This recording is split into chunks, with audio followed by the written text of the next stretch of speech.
ఆ మధ్యలో ఏదో ఫోన్ వచ్చి కట్ అయింది. కాబట్టి క్రియాశక్తి స్వరూపమైన భూతత్వమే మన శరీరంలో ఉంది. జాగ్రత్త అవస్థగా ఈ రూపనామాలకు కొన్ని సర్వ ప్రపంచం కనిపిస్తా ఉంది, వినిపిస్తా ఉంది, అనిపిస్తా ఉంది, సృష్టి చేస్తా ఉంది. అవునా కదా? మరి ఆ భూతత్వానికి అధిపతి బ్రహ్మ అన్నాం. బ్రహ్మ అంటే సృష్టి. కాబట్టి నువ్వు జాగ్రత్త అవస్థలో బ్రహ్మమైనవు.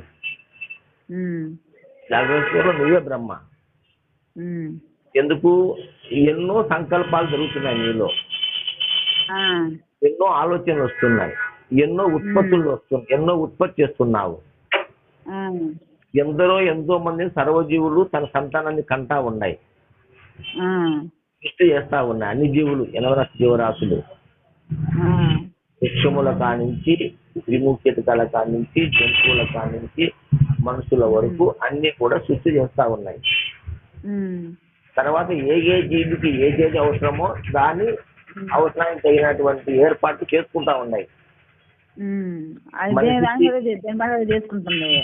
మనిషికి ఇల్లు అవసరం, నాకు తోడు కావాలని పెళ్లి చేసుకున్నాడు, బిడ్డలు కన్నాడు, బిడ్డలు పెంచినాడు, పోషించినాడు, ఆహారం కోసం పొలం దున్నినాడు, పంటలు పండించుకున్నాడు, డబ్బు సంపాదించుకున్నాడు, ఆ డబ్బుతో ఎన్నో ఆనంద అనుభవించినాడు. మరి పక్షులు గూళ్ళు కట్టుకున్నాయి వాటి నివాసం కోసము.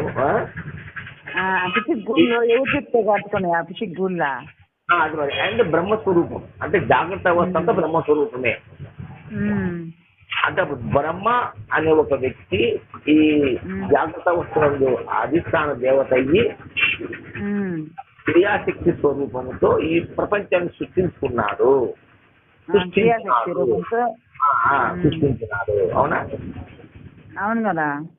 2 రోజులు జలం తీసుకుంటే ఆ జలతత్వం కూడా మన దేహములో ఉంది. జలములో ప్రతిబింబం జలములోనే ప్రతిబింబం కనపడుతుంది. అంటే ఈ ప్రపంచం అంతా ప్రతిబింబ రూపంగా జలంలో కనపడుతుంది. ఇప్పుడు నీ మొహం కడాలంటే మీరు ఒకప్పుడు నీళ్ళలో చూసుకునే వాళ్ళు మొహాన్ని. అప్పుడు అద్దాలు లేవు కదా. అద్దాలు లేనప్పుడు తన ప్రతిరూపాన్ని తీసుకోవాలంటే నీళ్ళలో పోయి చూసుకునేవాళ్ళు. తేటగా నిలకడగా ఉన్న నీళ్ళల్లో తన మొహం స్వచ్ఛంగా కనపడేది. అవునా కదా? అవును కదా. ఇప్పుడు కూడా మనం చూసుకోవచ్చు నీళ్ళలో మన మొహాన్ని. అంటే ఈ జాగ్రత్తలో ఉండే ఈ భౌతిక ప్రపంచాన్ని జలతత్వంలోకి వచ్చేందుకు ఇది స్వప్నావస్థ అయింది. అంటే ప్రతిబింబాన్ని చూపిస్తాంది అక్కడ. ఇచ్ఛాశక్తి, ఇచ్ఛ అంటే కోరిక, ఆ ప్రతిబింబాన్ని చూసి ఇదైతా ఉంది. అవునా కదా? క్రియాశక్తి, ఇచ్ఛాశక్తి. ఆ ఇచ్ఛాశక్తి స్వరూపమై విష్ణు మాయల మారి. విష్ణు మాయల మారి కదా. అవతారాలు ఇచ్చాడు, రాముడిగా, కృష్ణుడిగా ఎన్నో లీలలు చేశాడు. తను ఏదైనా సృష్టించగలడు. అవునా కదా? విష్ణుకు ఆ శక్తి ఉంది కదా. మరి అట్టి విష్ణు స్వరూపమే ఇచ్ఛాశక్తి రూపంలో స్వప్నావస్థ నందు ఈ భౌతిక ప్రపంచం కాకుండా ఒక సూక్ష్మ ప్రపంచాన్ని సృష్టిస్తా ఉన్నాడు. దాన్ని అనుభవింపజేస్తున్నాడు స్వప్నంలో. జాగ్రత్తలో ఏదైతే అనుభవిస్తున్నావో అది ఆయన స్వప్నంలో అనుభవిస్తున్నాము ఇంకొక రూపంగా. దీన్ని ఇచ్ఛా స్వరూపం అంటారు, విష్ణు స్వరూపం అంటారు, దీన్ని స్వప్నావస్థ అంటారు. ఇక మూడోది అగ్ని. పంచభూతాలలో అగ్ని కడిపోతే అగ్నికి ఏం గుణం ఉంది? భస్మం చేసే గుణం ఉంది. అంటే జాగ్రత్తలో ఉండే ప్రపంచాన్ని, స్వప్నములో ఉండే ప్రతిబింబాన్ని రెండింటిని భస్మం చేసేవాడు రుద్రుడు. అంటే భూమి ఆ అగ్నికి అధిష్టాన దేవత రుద్రుడయ్యి జ్ఞాన స్వరూపమైనాడు. ఆధ్యాత్మికంగా జ్ఞాన స్వరూపమైనాడు, భౌతికంగా అగ్ని స్వరూపమైనాడు. అభౌతికంగా అగ్ని జ్ఞాన స్వరూపం. అందుకే కృష్ణ భగవానుడు భౌతికంలో జ్ఞానాగ్ని దగ్ధ కర్మ అని చెప్పాడు. జ్ఞానం అనే అగ్ని చేత ఈ దగ్ధ కర్మ దగ్ధం చేసుకోమన్నాడు. కర్మను దగ్ధం చేసుకొని చెప్పి జ్ఞానాన్ని చేయడం చెప్పింది. జ్ఞానాగ్ని దగ్ధ కర్మాని భగవద్గీతలో కృష్ణ చెప్పిన మాట అది. అంటే జ్ఞానము చేత కర్మలను దగ్ధం చేసుకోండి అని చెప్పినాడు. కర్మలు ఎక్కడ ఉన్నాయి మనకు? జాగ్రత్తలో ఉన్నాయి, స్వప్నంలో ఉన్నాయి కర్మలు. జాగ్రత్తలో భౌతికమైన కర్మలు ఉన్నాయి, స్వప్నంలో సూక్ష్మమైన కర్మలు ఉన్నాయి. ఈ భౌతిక కర్మను రెండింటిని దగ్ధం చేస్తుంది అగ్ని స్వరూపం. అదే సుశిక్త అవస్థ. సుశిక్తలో మూడోది అది. రెండు దగ్ధం అయిపోయినాయి కదా. రుద్రుడు అంటే మొత్తం దగ్ధం చేసేసినాడు. జాగ్రత్తలు స్వప్నాన్ని, భౌతిక ప్రపంచాన్ని, సూక్ష్మ ప్రపంచాన్ని రెండింటినీ లేకుండా చేస్తాడు, దగ్ధం చేసేసాడు. అది సూర్యుడు భూతము, దాని సుశిక్తి అవస్థ అంటారు. దానికి రుద్రుడు అధిపతి. అవునా? అది క్లారిటీగా అర్థమైందే? క్లారిటీగా అర్థం అవుతుంది. మరి ఈ మూడు అవస్థలు నీ ప్రయత్నమా? మన ప్రయత్నం ఏం లేదు కదా, నీ ప్రయత్నం కాదు కదా, జరుగుతా ఉన్నది. సుశిక్తి అవస్థ కూడా నీ ప్రయత్నం కాదు అని చెప్పడానికి నేను ఇవన్నీ చెప్తున్నాను నీకు. నేను సుశిక్త అవస్థ ప్రయత్నం అని ధ్యానాలు చేస్తున్నారు అందరూ. తారక మంత్రం జపం చేస్తున్నారు, మంత్రాలు చేస్తున్నారు, తపస్సు చేస్తున్నారు, ధ్యానాలు చేస్తున్నారు. దేనికోసం? తురీయ అవస్థ తెలుసుకోవాలని, తురీయ అవస్థను పొందాలని. కానీ నీలో తురీయ స్థితి ఏమిటి అన్నప్పుడు వాయు స్వరూపం తురీయ అవస్థ. వాయువు నాలుగో వాయువు స్వరూపం. అది ఈశ్వరుడు అధిష్టాన దేవత. దానికి వాయువుకు ఈశ్వరుడు అధిష్టాన దేవత. అది ఆదిశక్తి స్వరూపం. అది ఆ ఆదిశక్తి స్వరూపము అంటే నువ్వు పుట్టింది మొదలు నీతో పాటు వచ్చింది అది. ఏది? ఆదిశక్తి స్వరూపం. నువ్వు తల్లి కడుపులోంచి బయట పడతానే నీకు శ్వాస స్టార్ట్ అయింది. శ్వాస స్టార్ట్ అయింది కదా, దాన్నే తురీయం అంటారు. అందుకే పసిపిల్లలు తురీయ అవస్థలో ఉన్నారు అని చెప్తారు కొంతమంది జ్ఞానులు, కొంతమంది గురువులు. నిజమా కాదా? పసిపిల్లలు తురీయ అవస్థలో ఉన్నారు, వాళ్ళకి జాగ్రత్త స్వప్న కాదు, వాళ్ళు తురీయములో ఉండి అన్ని చేస్తున్నారు అని చెప్తాము. నిజమా కదా? నిజమే కదా. కాబట్టి ఈ నాలుగో అవస్థ తురీయ అవస్థ. ఇది ఈశ్వర అధిష్టాన దేవత అయ్యి ఆదిశక్తి స్వరూపమయ్యి తురీయ అవస్థ అయ్యింది. ఇది వాయు స్వరూపము. ఇది కూడా నీ శరీరములో శ్వాస రూపంగా ఉంటూ సర్వేంద్రియాలను నడిపిస్తా ఉంది. నువ్వు జాగ్రత్తలో ఉన్నా, నువ్వు స్వప్నములో ఉన్నా, నువ్వు సుశుద్ధిలో ఉన్నా, మూఢబుద్ధిలో నువ్వు ఉన్నా, అది మాత్రము నేనున్నానని మేలుకొని ఉండేది. అది నిద్రపోలేదు. తురీయం అంటే నిద్రపోతే తెలిసేది కాదు. తురీయం అంటే మెలకువలో తెలిసేది, జాగ్రత్తలో తెలిసేది, స్వప్నంలో తెలిసేది, సుశుద్ధిలో తెలిసేది. మూడవస్థలు ఎందుకు తురీయము సాక్షిగా ఉంది. దాన్నే కేవలాత్మ సాక్షి అంటాం. ఆత్మ అంటాం దాన్ని మనం. దాన్ని ఆత్మ అంటాము. దానికి నిద్ర లేదు, మెలకువ లేదు, రాత్రి లేదు, పగలు లేదు, చీకటి కాదు, వెలుగు కాదు, మరణం లేదు, జననం లేదు, అవస్థ త్రయములకు అతీతంగా ఉన్నది అని చెప్పుకుంటాం మనం. కాబట్టి అవస్థాత్రయకు అతీతంగా శ్వాస ఉంది కదా నీకు. నీ శ్వాసే నీ తురీయ అవస్థ. ఇది నువ్వు ప్రయత్నం చేసి పొందేది కాదు, అప్రయత్నంగా నీలోనే ఉంది. ఇది గుర్తించు అంతే, నువ్వేం చేయాల్సిన అవసరం లేదు. దీని వాడికి ఇది జరుగుతా ఉంది కదా, ఇదే మీరు చెప్తుంది ఒకటి కూడా తప్పలేదు. దాని ద్వారా జరుగుతా ఉంది, అసలు ఇది జరిగిపోతా ఉంది. మన సొంతంగా మనకి ఇది ఒకటి కూడా మనకు వచ్చింది కాదు. ఇది దాని వస్తా పోతా ఉన్నది. ఇవన్నీ తనంతా తాను చేసుకుంటా ఉన్నాయి. నీ ప్రయత్నం లేదంటున్నావు. జాగ్రత్తకు కానీ, స్వప్నానికి కానీ, సుశుద్ధికి కానీ, పుణ్యానికి కానీ నీ ప్రయత్నం లేదంటున్నా నేను.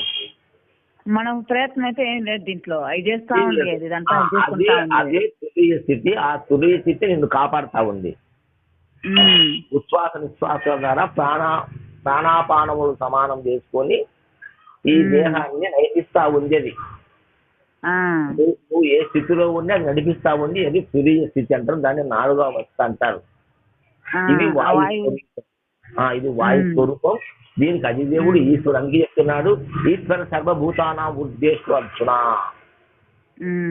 ఈశ్వర సర్వభూతానాం ఉద్దేశు అర్జున. ఈశ్వరుడు సర్వభూతములు హృదయ స్థానం నుండి నివాసం చేసుకుని ఉన్నాడు అని చెప్తున్నాడు మన భగవంతుడు కృష్ణుడు.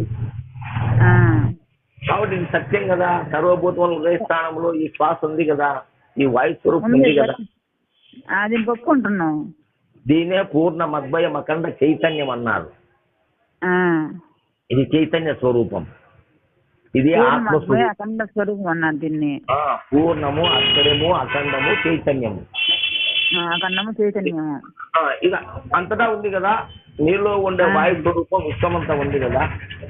అదే పూర్ణం అన్నా, అఖండం అన్నా, చైతన్యం అన్నా అంతటా ఉంది కదా. అద్వైతం అన్నా, చైతన్యం అన్నా అంత ఒకటే స్వరూపం. దానే ఆత్మ అన్నారు. ఈ ఆత్మ సర్వభూతం. మమాత్మ సర్వభూతాంతరాత్మ. నాలో ఉండే ఆత్మస్వరూపము సర్వభూతములు ఎందుకు ఈ ఆత్మస్వరూపాన్ని నడిపిస్తా ఉన్నది. తాను సాక్షిగా ఉంటూ అన్నిటినీ చేస్తా ఉంది. దీన్నే ఈశ్వర శక్తి అన్నారు. అట్టిది ఇది తురియ అవస్థ. ఈ తురియ అవస్థ నీవు ధ్యానం చేస్తే తెలిసేది కాదు. నువ్వు తపస్సు చేస్తే తెలిసేది కాదు. నువ్వు తారకం చేసి డీప్గా కుండలిని యోగం చేసి మనసును చంపుకొని మనసు లేని స్థితికి పోతే తెలిసేది కాదు. ఇది తనత్తాన తాను ఉన్నది. దాన్ని గుర్తించు గురువు ద్వారా. నువ్వు ఇప్పుడు నీకు చెప్తున్నాను విడమర్చి, నీకు అర్థమైతా ఉంది కదా తుది అవస్థ అంటే ఏందో. అర్థం అవుతుంది, బాగా అర్థం అవుతుంది, క్లియర్ గా అర్థం అవుతుంది. ఇది ఇంకా దాని గురించి ప్రయత్నం దేనికి లేదు కదా, ప్రయత్నం అవసరం లేదు కదా. ప్రయత్నం వద్దునైనా ఏ సాధన నీకెందుకు వీతానికి పనికిరాదు వినిమాయ్యా. ఏ సాధులకే విన్నది ఏ సాధన సాధనలకు మరిగిత రాకు. ఇక్కడ చెప్పాను అన్నమాట. ఈ భావము తెలియక చాలా మంది అజ్ఞానంలో పడి మళ్ళీ అది తారకం చేయాలా, అమనస్థితికి చేరుకోవాలా అని చెప్పుకుంటున్నారు. అంటే వారికి ఈ రహస్యం తెలియదు. ఇది గురు రహస్యం. అందుకే ఈ గుర్తు దేశకున్నోట గట్టిగా తెలియక భావింపదగు, నువ్వు ఎరుక లేక సేవింపదగు అని చెప్తాడు మాట. ఇటువంటి ఈ గుర్తును దేశకున్నోట గట్టిగా తెలుసుకోవాలి. గురువు కాడ గట్టిగా తెలుసుకోవాలా. అంటే ఆ గురువు యోగ్యతాపరుడై ఉండాలి. గురువు యోగ్యుడైనప్పుడు, గురువు సమర్థుడైనప్పుడు శిష్యుడు చెప్పగలడు. గురువుకే తెలియకపోతే ఎట్లా చెప్పగలడు? గురువు శిష్యుడు కాడికి పోవాలి కదా, మళ్ళీ తెలియకపోతే తెలియకపోవాల్సిందే కదా. కాబట్టి ఇది సుషిప్తి అవస్థ, తురియ అవస్థ. ఇది ఈ తురియ దాంట్లో తురియాతీతం ఉన్నది. అది ఆకాశతత్వము. అది ఆకాశతత్వము. ఆకాశతత్వము నీ శరీరములో నకసిక పర్యంతం ఉన్నది. అంటే కాది కోటి నుంచి నెత్తిండి ఎంపిక వరకు ఆకాశం ఉన్నది. ఆ ఆకాశములోనే నీవు ఉన్నావు. దీనికి అంటాడు వెంకటదాస్ అంటాడు, నీవు బయలులో ఉన్నావు, నీ యందు బయలు నిండి ఉన్నదెరుగకున్నావు. నీకు బయలు సూచనైతే నిమిష మాత్రము నిలువలేవు, కేవలము నీ కావలి వల సావరము పరిపూర్ణమాయను. అది కూడా పెట్టా. ఏదిరా జన్మ పాట పెట్టేది రివర్స్ చేసి గుర్తుంది, నాకు వచ్చింది. కాబట్టి అట్లా ఈ జనన మరణం అనేది నీకు లేదు. ఆ స్థితి తెలుసుకుంటే ఏది తురియము గాని తురియాతీత అవస్థలు తెలుసుకుంటే నీకు జన్మ మరణం లేదు. అదే విధము కాదు ఇట్లా పరిపూర్ణం అనేది కానీ అచలం అనేది కానీ ఈ యొక్క ఆకాశతత్వం. ఆకాశతత్వంలో తురియాతీతము. తురియాతీతం అంటే అది ఎప్పటికీ ఉంది.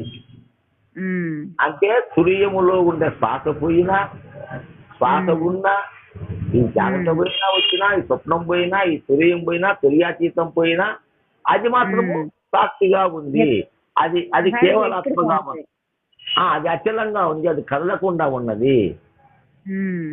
దానికే చెలించని ఆకాశము చలనంబే వాయువంతు సాటింపదగు చలనమే విశ్వము తానన చలనమే తను ఎరుకలేని జగమైన సుత అంటాడు కృష్ణప్రభుడు. అంటే ఇది ఆకాశం చెలించేది కాదు, చెలించేది అచలము అని. అట్టి అచల స్వరూపుడవు నీవు నాయనా. నీకు చావు పుట్టుకలు లేవు, నీకు మళ్ళీ జన్మ లేదు. నీకు జన్మరహితం చేసుకోవాలంటే ఈ విషయం తెలుసుకుంటే నీకు జన్మరహితం అవుతుంది. దీన్ని నేను చెప్తున్నాను, వింటున్నావు, కానీ ఇది అనుభవానికి తీసుకోగలగాలి నువ్వు. అంటే దీని అనుభవంలోకి రావాలి ఇది. నీకు అనుభవ జ్ఞానం అయితే నువ్వే సాక్షాత్తు పరిపూర్ణము, నీవే సాక్షాత్తు అచల స్వరూపుడవు, నీవే బ్రహ్మవు, నీవే విష్ణువు, నీవే ఈశ్వరుడు. అందుకే గురు బ్రహ్మ, గురు విష్ణు, గురుదేవో మహేశ్వర, గురు సాక్షాత్తు పరబ్రహ్మ, తస్మై శ్రీ గురువే నమః. ఎందుకన్నా నా మాట, అంతటి వాడు కావాలి నీకు గురువు. గురువు అంతటి వాడైతే నిన్ను కలగలుస్తాడు. ఏదో ఒక 4 ఏళ్ళు గురువు కాడి పోయి బోధాధికారులు ఇచ్చుకుంటే వాళ్ళు బోధాధికారులే కానీ గురువులు కాదు. చెప్పేది వాళ్ళు బోధాధికారులే కానీ గురువులు కాదు. గురువు అంటే ఎట్లుండాలా? గురు బ్రహ్మ, గురు విష్ణు, గురుదేవో మహేశ్వర, గురు సాక్షాత్తు పరబ్రహ్మ ఎట్లనో చెప్పగలగాల. అవునా కదా? గురువు సాక్షాత్తుగా అని చెప్పగలగాల. ఎట్లా అంటే ఇప్పుడు నేను చెప్తున్నాను ఇక్కడ, ఎట్లా బ్రహ్మ, ఎట్లా విష్ణువు, ఎట్లా ఈశ్వరుడు, ఎట్లా రుద్రుడు, ఎట్లా సదాశివుడు. ఈ ఆకాశానికి సదాశివం, ఆకాశానికి అధిదేవుడు సదాశివుడు. ఇది పరాశక్తి స్వరూపం, పరాశక్తి ఇది. మరి సదాశివుడు అంటే సదాశివం అంటే ఎప్పటికీ ఉండేవాడు నీవు. ఇది నీ నిజ రూపము, ఇది తుర్యాతీతము అంటారు. ఇది నీ నిజ రూపము, దీన్ని అచలమనో పరబ్రహ్మమనో, అందుకే సాక్షాత్తు పరబ్రహ్మం అన్నారు. పరిపూర్ణమను, పరమాత్మను, ఎన్ని పేర్లను దాన్ని పెట్టుకో. సరే గాని దీన్ని అనుభవం తీసుకోవాలి మనం. మీరు చెప్పి అనుభవంలోకి రావాలంటే దీన్ని ఎట్లా అనుభవంలో తీసుకోవాలి? దీన్ని మనకు తెలుస్తుంది, చెప్పి అర్థం అవుతుంది, తెలుస్తుంది బాగా. అక్కడ మనసు పెట్టు నువ్వు, అక్కడ ఆగిపోయి ఆ స్థితిని పొందాలంటే దానికి అందుకే ఉపదేశం తీసుకోవాలమ్మా. నువ్వు బయట ఉండి ఎన్ని చదివినా నీకు సర్టిఫికెట్ రాదు. ఒక ఇన్స్టిట్యూట్ లో జాయిన్ అయ్యి పరీక్ష రాస్తే సర్టిఫికెట్ వస్తుంది. అసలు నువ్వు బయట నుంచి ఎంత విన్నా నీకు సమాచారం తెలుస్తుందే కానీ అనుభవం రాదు. అనుభవంలోకి రావాలి కదా. అనుభవంలోకి రావాలంటే తప్పదు గురుపదేశం పొందాలి. ఆ గురుపదేశంలో ఆ గురు రహస్యము గురువు నీకు ఇప్పుతాడు, దాన్ని చూపిస్తాడు.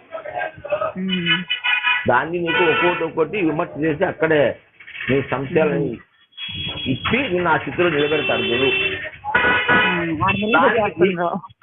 దానికి నీ ప్రయత్నం కూడా కావాలి కదా.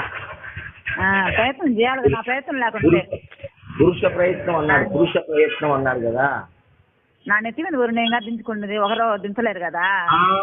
అట్లా నీ ప్రయత్నం చేసి నువ్వు ముందుకు వచ్చి గురువును శరణు పెడితే అప్పుడు గురుదేవుడు ఈ పరమ రహస్యాన్ని నీకు తెలుపుతాడు. అప్పుడు అట్టి స్థితిలో నీవు నిమగ్నమవుతావు. ఆ స్థితిలో నీవు సంసారం చేస్తావు, పిల్లలు కంటావు, ఆనందంగా ఉంటావు, నిరంతరము సచ్చిదానంద స్వరూపంలో నీవు ఉంటావు. దానికోసం మనం ఆధ్యాత్మికకి వస్తున్నాము. అవునా కదా? అవును కదా. అట్టి తెలుసుకోకుండా ఊరికి ఏంటి లేనిపోయిన మాట చెప్తే ఏం ఉపయోగం?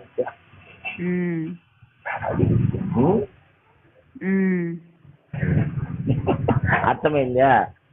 అర్థమైందిలే. అర్థమైంది. దీన్ని బాగా మధ్యలో పెట్టుకో.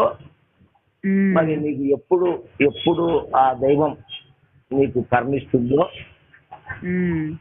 అప్పుడు గురువుని ఆశ్రయిస్తావు, ఉపదేశం తీసుకుంటావు, ఈ యొక్క ముక్తి సామ్రాజ్యానికి అర్హత అవుతావు. అందుకే చెప్పినాడు దుర్లభం త్రైమేవచ, దుర్లభం త్రైమేవచ, దైవానుగ్రహేతుకం అన్నాడు. దైవానుగ్రహేతుకం అంటే దేవుని అనుగ్రహం ఉంటే మనుష్యత్వము, ముముక్షత్వము, మహాపురుష సంగ్రహం అన్నాడు. ఈ మూడు జరగాలి కదా. మనుష్యత్వం ముక్తిగా పుట్టినావు, ముముక్షత్వం అంటే ముక్తి పొందాలని కోరిక నీకుంది. మరి మహాపురుష సంగ్రహం కలగాలి కదా, అంటే ఆ సద్గురు సాన్నిధ్యానంలో నీకు ఇది కావాలి కదా. కాబట్టి అటు గురువును ఆశ్రయించి గురు పాదాలు పట్టినప్పుడు ఆ గురువు ఈ శరణాగతి సృష్టిని కరుణాముని ముక్తి చేత అనుబోధము ముక్తిరుగల ముందు వాక్యములను పరమగుడు భక్తాగ్ని మనము సంశయం లేకుండా చేస్తారు గురువు. అటువంటి ఆ సృష్టిని కరుణ జాలి దయతో కౌగలించుకుని తన బిడ్డగా తీసుకొని తనకు ఈ పరమ రహస్యాన్ని బ్రహ్మోపదేశంగా అందిస్తాడు. దాన్ని అందుకుండే అర్హత నువ్వు పొందాలా. అర్హత ఏంది ఇక్కడ? శరణాగతి. అంతే అంతే అర్హత శరణాగతి. సరెండర్ కావాలి మొత్తం. నీదే శరణాగతి అయితేనే కదా నాదంటూ ఏమి లేదు, అంతా నీదే తండ్రి అని శరణాగతి. అదే గురుదక్షిణ. అవునా కదా? అవును కదా. అది శిష్యుని ప్రయత్నం. చేస్తాను, ప్రయత్నం అయితే చేస్తానే ఉన్నా. అంత గొప్పది లక్ష్మి పరమాత్మ తత్వానికి సామాన్యమైనది కాదు. ఇది అందరికీ అందుబాటు అయ్యేది కాదు. ఎన్నో జన్మల పుణ్యఫలం ఉండడం వల్ల మీకు ఈ వాక్యాన్ని వినగలుగుతున్నావు. ఎన్నో జన్మల పుణ్యఫలం ఉండడం ఈ వాక్యం వినగలుగుతున్నావు. దీన్ని భుజించాలి, దీన్ని ఆరగించాలి అంటే గురు సాన్నిధ్యంలోకి రావాలి. రాజ్యాలను వదిలిపెట్టిపోయినారు పూర్వం రాజులు గురువుల దగ్గరికి. సంసారాన్ని వదిలిపెట్టిపోయినారు. అవునా కదా? అవును కదా. ఈ భవబంధాల్లో ఎదుర్కొని ఉన్ననాళ్ళు నీకు ఈ గొప్పతనం తెలియదు. సంసారంలో ఉండు, సంసారం చేసుకో, రాజయోగంలోనే ఉంటూ గురువుల దగ్గరికి వచ్చి వెళ్ళిపోవచ్చు. అట్లా కాబట్టి గురువుల దగ్గరికి వచ్చి గురువులతో మాట్లాడుతూ వారి అనుగ్రహానికి మన పాత్రలు అవుతూ వారికి శరణాగతి అయ్యి అక్కడ ఆ విషయాన్ని తెలుసుకుని ఇంటికి పోయి లక్షణంగా నువ్వు అన్ని పనులు చేసుకోవచ్చు, సంసారం చేయవచ్చు. అటువంటిది పరమాత్మత్వము. గృహస్థులకు ఎక్కువ అవకాశం ఉందంటే గృహస్థులు తాను అన్ని చేసుకుంటూ కూడా గురువు దగ్గర తెలుసుకోవచ్చు. అంత గొప్ప చేసుకోవచ్చు. ఇబ్బంది ఇప్పుడు ఎట్ట ఇబ్బంది ఏంటంటే నాకు తోడు లేదు. ఒక దశలో ఎంత తోడుగా ఉన్నాం కాబట్టి వెళ్తున్నాం. ఇద్దరు విడిపోయినాం కదా, ఆడవరం కదా. అవును. దూరం ఎక్కడికైనా పోయి సాయంత్రానికి రావాల్సిందా, రాలేక కుదరకో అయిపోతుంది. నిన్న వచ్చింది దసరా దగ్గరికి పోయి తీసుకొచ్చుకుంటా. నేను పోయినాం పొద్దులు బ్యాంక్ కాసేపు ఉన్నాం, మాట్లాడుకున్నాం. ఆ మధ్యాహ్నానికి వెళ్ళింది. అట్లా కుదరాలి కదా ఇద్దరికి ఎక్కడికైనా పోవాలంటే. ఈరోజు మధ్యాహ్నం వెళ్తాను వారికి. ఈరోజు మధ్యాహ్నం ఖాళీగా ఉన్నా కాబట్టి తోటి వెళ్తా. మళ్ళీ నేను కూడా వెళ్తా.